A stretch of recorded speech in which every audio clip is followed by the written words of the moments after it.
Brandenburg is the only nation which can lower aggressive expansion with a single click. Look at this, 68 aggressive expansion with Brunswick. We promote Silesian, it goes down to 65. We demote Silesian, promote it back, it goes down to 62. Do that a few times, it goes down even further. If you have enough Diplo points, you literally don't need to worry about aggressive expansion at all. And only Brandenburg can do that. Stick around if you want to know how, and leave a like if you want to see this turned into a new record where we get German Empire borders before 1500 with this amazing ability they got. Despite starting out as a medium-sized country as Brandenburg, we will be shortly but surely expanding and encompassing most of our neighbors within the first few years. In order to do that, it all starts with the estates. We're gonna give the +1 mana privilege for the estates, and that's it. We're not giving any other privileges afterwards because we want to keep our influence as low as possible, since the lower the influence, the more crownlands we get when we seize other provinces from our neighbors. And speaking of, we will be seizing lands, of course, which means we start with 5% crownlands. We're not even summoning the diet because that also increases our influence by 5. We're also going to be hiring the Free Company in the province of Brandenburg, which brings us to a little bit over our land force limit, but we'll be fine, not to worry. Now, alliance wise, we want to get an alliance with the Austrians. However, in this patch, it almost never works that we get an alliance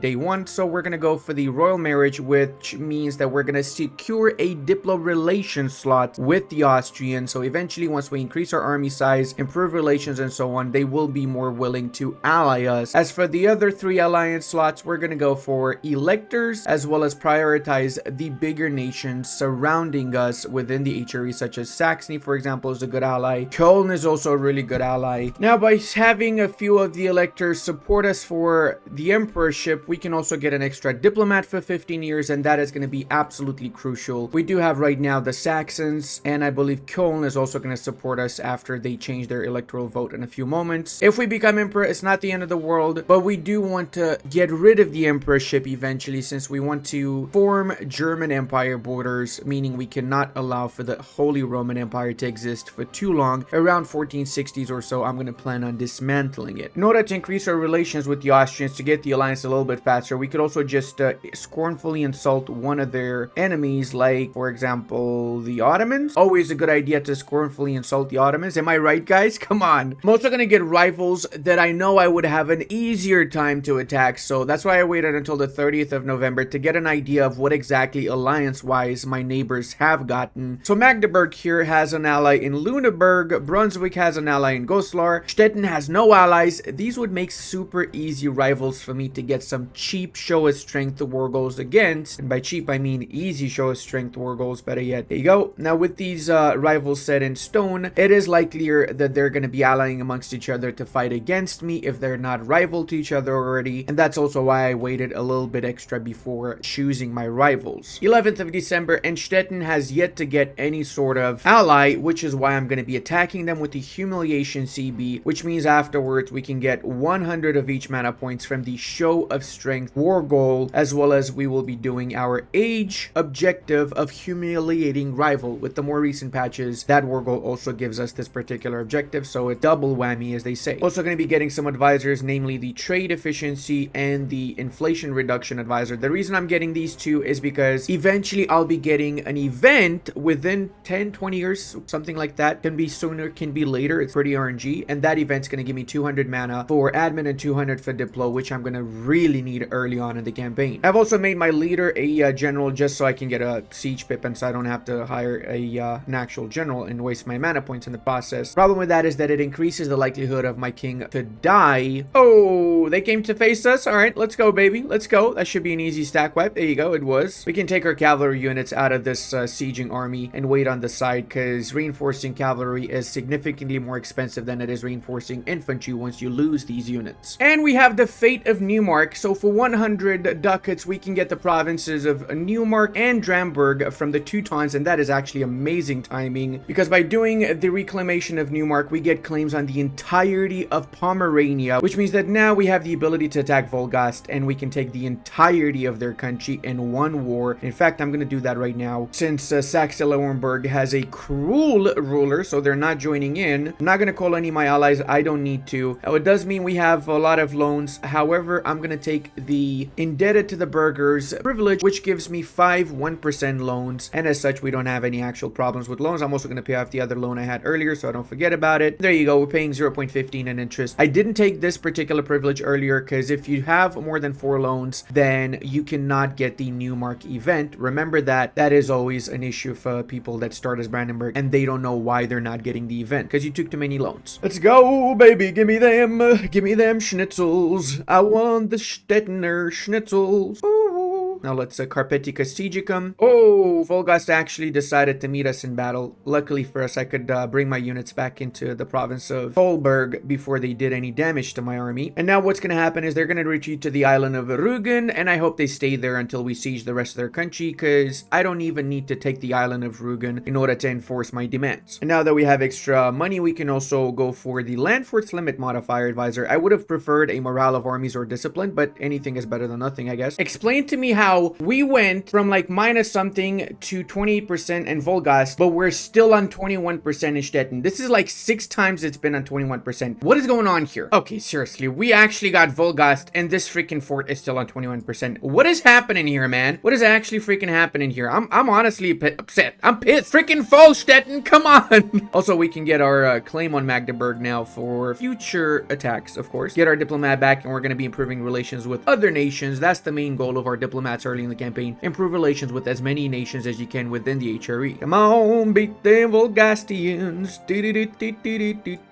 Oh my god, it actually went to 28%. I cannot believe my eyes. What is happening here? Oh, there you go. 660, only 667 days, guys. All right, now let's enforce our demands, which is, of course, show us strength, and look at our mana points go up, and we can also fully annex Volgast. Look at that, beautiful. 40 aggressive expansion for this, and we're also quickly gonna get the alliance with the Austrians before they get upset that we took lands from the HRE and they ask us to return it back. Oh boy, this is unfortunate. I really don't want to spend this, but it's more expensive to core these lands unless I reduce the war exhaustion, so I'm gonna do it. That's painful to do, honestly. Now that being said, taking 5 provinces from Pomerania allows us to do 2 missions: show us strength, which gives us claims on most of the northwestern coastline of Germany, as well as Pomeranian succession, which gives us claims. Let's refresh here on the Prussian part. However, Prussia, I'm gonna wait until we see the conclusion of the Danzig rebellion, because sometimes there's like 1 province left afterwards which we can attack, vassalize, and have an easier time to feed them back the lands as consequence. And also check it out, 18.3% crown lands from taking Volgast because we kept our influence low enough. So I think it's fair to say that we can now give the rest of the privileges, including the minus 15% advisor cost reduction, clerical education with religious diplomats for the extra relations and diplo reputation, increased levies so we get more manpower, and of course also supremacy over the crown to increase our loyalty equilibrium by 10% and bring all 3 to 50%. Plus, as Brandenburg, we can also give consolidate noble contracts, which gives us minus 10% core creation cost. So what we could do, because I kind of forgot about it, is we can cancel these now. There you go. We give this privilege and then we do it again. We core them again, so it's a little bit even cheaper than it was before to core these provinces with this privilege enacted. As for the burghers, patronage of the arts, burgher economic freedom, and one of my favorite early in the campaign, burgher financial demand. I also like to keep 1 privilege open for all the estates if I can, just in case I need to add something later down the line. We also can now summon the diet and go for whichever agenda best suits us. Potsdam 5 is not bad. It's also gonna increase our economy a tiny bit, I guess. Next war is gonna be against Lüneburg, Magdeburg, and Trier. We're gonna push into Lüneburg so we wipe out their armies and carpet siege them quickly, and then focus on Magdeburg afterwards. Arrivederci, Lüneburg army. Brave men indeed, but not brave enough. Clearly not brave enough. That's what happened there. It's not that we overpowered them, it's that they were not brave. Obviously, guys, the main thing to take from this entire early phase as Brandenburg is that you want to be a vulture, okay? You want to take advantage of the weakest links. If, say, for example, Volgast had strong alliances, instead of Volgast, focus on another weaker alliance at maybe Mecklenburg or something in the sort to allow for that early on expansion, because the reason we want to do it so early on is so we have a bit of aggressive expansion with our neighbors, and then whilst we're chilling, we're also getting the aggressive expansion reduced rather than doing nothing for the first few years and then we attack and then we have to wait again for the aggressive expansion to go down. This way, we basically multitask. They're going to try and push for our units and tell you we're not going to allow them to do that. Maybe we can bait them actually. Maybe we let them think that they are going to be able to attack a Lüneburg army, and that way we push in through Altmark and fight them in Lüneburg with the rest of the army. Also need one more unit, so I'm going to recruit a Latin medieval unit here so we can properly siege Magdeburg and Lüneburg at the same time. And I'm going to use the other diplomat to curry favors with the Austrians, because the Austrians are rivaled with the Bohemians, and I would love nothing more than to attack Bohemia. In fact, the next war is not going to be against any German. It's most likely going to be against Bohemia, at least to take the Lusacian parts, since Bohemia is not a German but a West Slavic culture nation, so I get less aggressive expansion with most of the HRE, which is Germans. And Lüneburg has fallen. Let's bring our units closer to our main army, and let's check the progress over in Trier. 28%. They're going to take that quick. Let's see which one of them has a vital interest in there. Both of them have strategic, and actually they both have strategic interest in all of the German areas, which is crazy.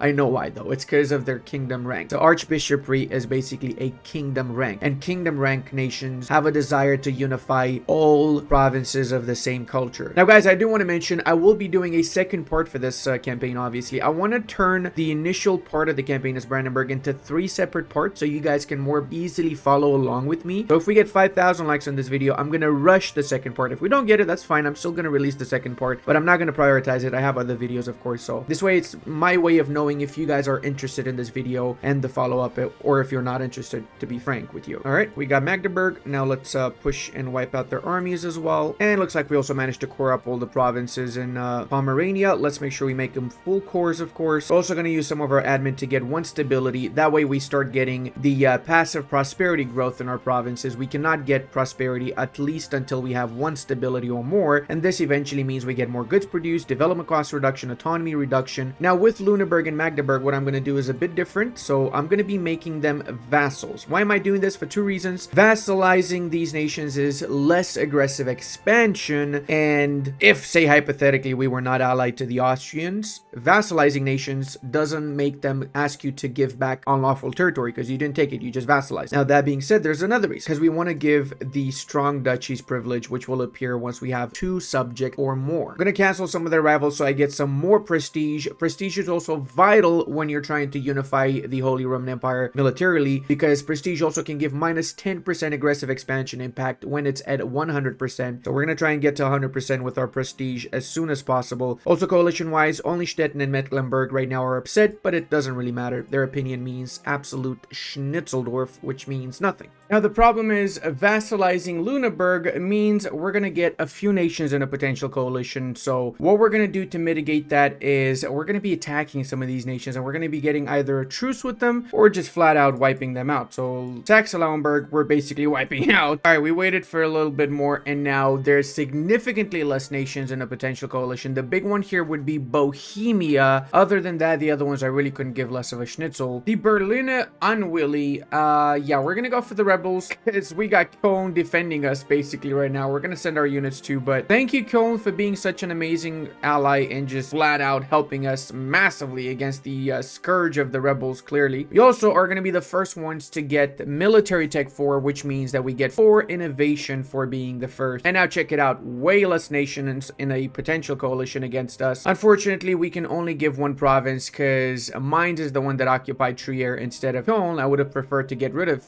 Trier, but it is what it is, unfortunately. Now with that done, we likely will lose the alliance with Mainz, but we have some favors, so what we could do is we can exchange favors for trust, and then we get to keep the alliance with Mainz. Now that being said, we're gonna go here and we're gonna give the strong duchies privilege, meaning we get 2 extra diplomatic relations and our subjects are a little bit more loyal. And speaking of, we need to start improving relations with our subject too. Surprisingly, it's really not that many nations that give a schnitzel about Saxe-Lauenburg, so I guess we could annex them just so I don't need to worry about another nation having bad relations and joining a potential coalition against me. That's gonna be all the expansion expansion we're gonna do for a while though. Now we gotta chill, build up trust, get rid of potential coalition members like Bohemia here, which has 51 opinions, so they likely would join in a coalition against us, and a few other nations around, and get ready for the next expansion, which is gonna be Lusatia and Silesia from the Bohemians. Seizing Crownlands gave us a little bit of revolution, but I kind of did expect that, so it's fine. We can get new rivals. We're gonna go for the Bohemians, the Teutons. Now, if we really want to be massive cheese balls, we could also ally the Poles, and even though these nations could potentially join in a coalition against us, they 100% will not, or at the very least, the coalition is not going to trigger because they weigh in the entirety of the alliance set that we have, and with the Poles in our alliance, we basically are unstoppable. I mean, we literally have half of Central Europe here in one alliance. Oh, what? I actually could ally the Danes?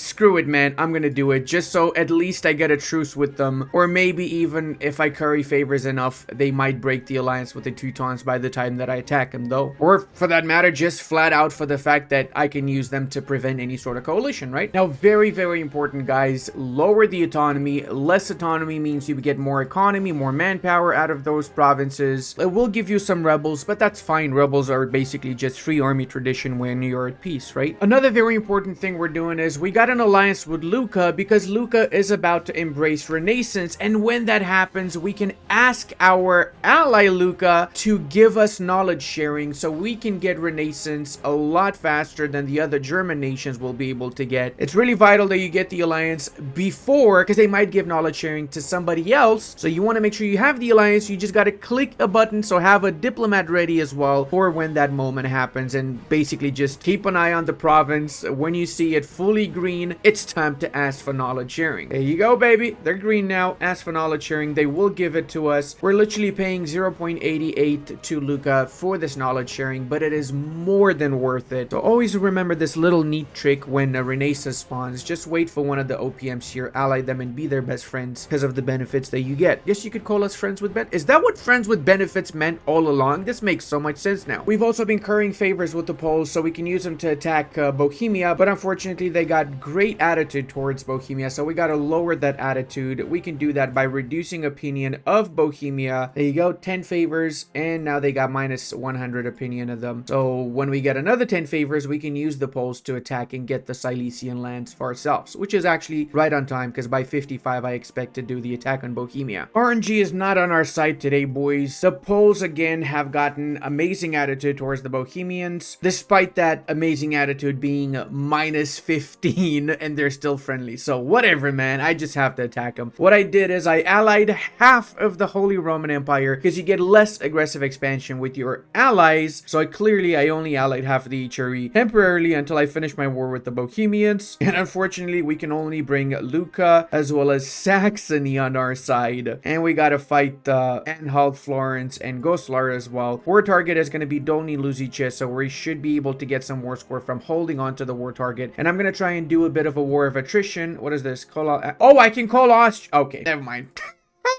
Never mind. We freaking won this. We already won this. I did not expect to be able to call him in. And despite having this many nations in a potential coalition, it's going to be less by the time that we can do the war deal. And it's also going to be worth it because no one's actually going to go in that coalition. And even if they do form the coalition, it's not going to trigger. Getting Silesia and Lusatia, though, means we double our country size, we double our economy, and it allows us to have an easier time conquering the east before going back into the west after we dismantle the HRE. And let's also do that scornful insult for the 10 power projection I was mentioning earlier. Oh, this was a big blow to the Bohemians. We wiped out the entirety of the Silesian army. It took us 15 years, but we got the radical reform event on the count of we had the inflation and the trade advisor. So we're gonna fire both of them before we choose to get both of them out of our government, which means we got 200 of each meta points, and then we can hire them back right afterwards. The oldest exploit in the book, as you guys probably know by now. I'm not gonna accept admin tech 5 yet because I'm very close to actually getting Renaissance. We're at 69% in our capital, and yes, we do have the advancement effort to increase the institution spread a little bit faster as well. But I am gonna take standardized pikes, take the extra cost. I don't care. I really need to get the better units so I can have an easier time winning this war against Bohemia. Oh, what do you know, guys? Now Poland wants to join our war. Ha ha, freaking suck my balls, Poland. This is my land. You're not gonna touch any of it, okay? And you know what else, Poland? Because you didn't help me, I'm gonna use you in another war because I still want to use you as an ally, actually. And then after, I'm gonna betray you. Right after, I'm gonna betray you. Now, let's get these freaking fortifications. I'm thinking to actually keep the Austrians as an ally after I attack them to dismantle each area, right? So maybe I'll get German Empire borders and I'll make Austria get Austrian Empire borders. So like Hungary, Bohemia, and so on. That would be cool. I like to see the map look like pre-World War I Europe. All right, that's pretty much it. We can probably enforce now, or very close to enforcing. I just want to make sure I win completely. So that means wipe out all of Bohemia's armies, make sure that they do not stand a chance of recovering from this ever. And in order to do that, we can just loot the schnitzel out of their lands. Getting this loot, increasing the devastation, will ensure that other nations maybe will also attack them, or that they're just not gonna have the time to recover by the time I attack them again. So we got Firenze now. Oh my god, Brittany.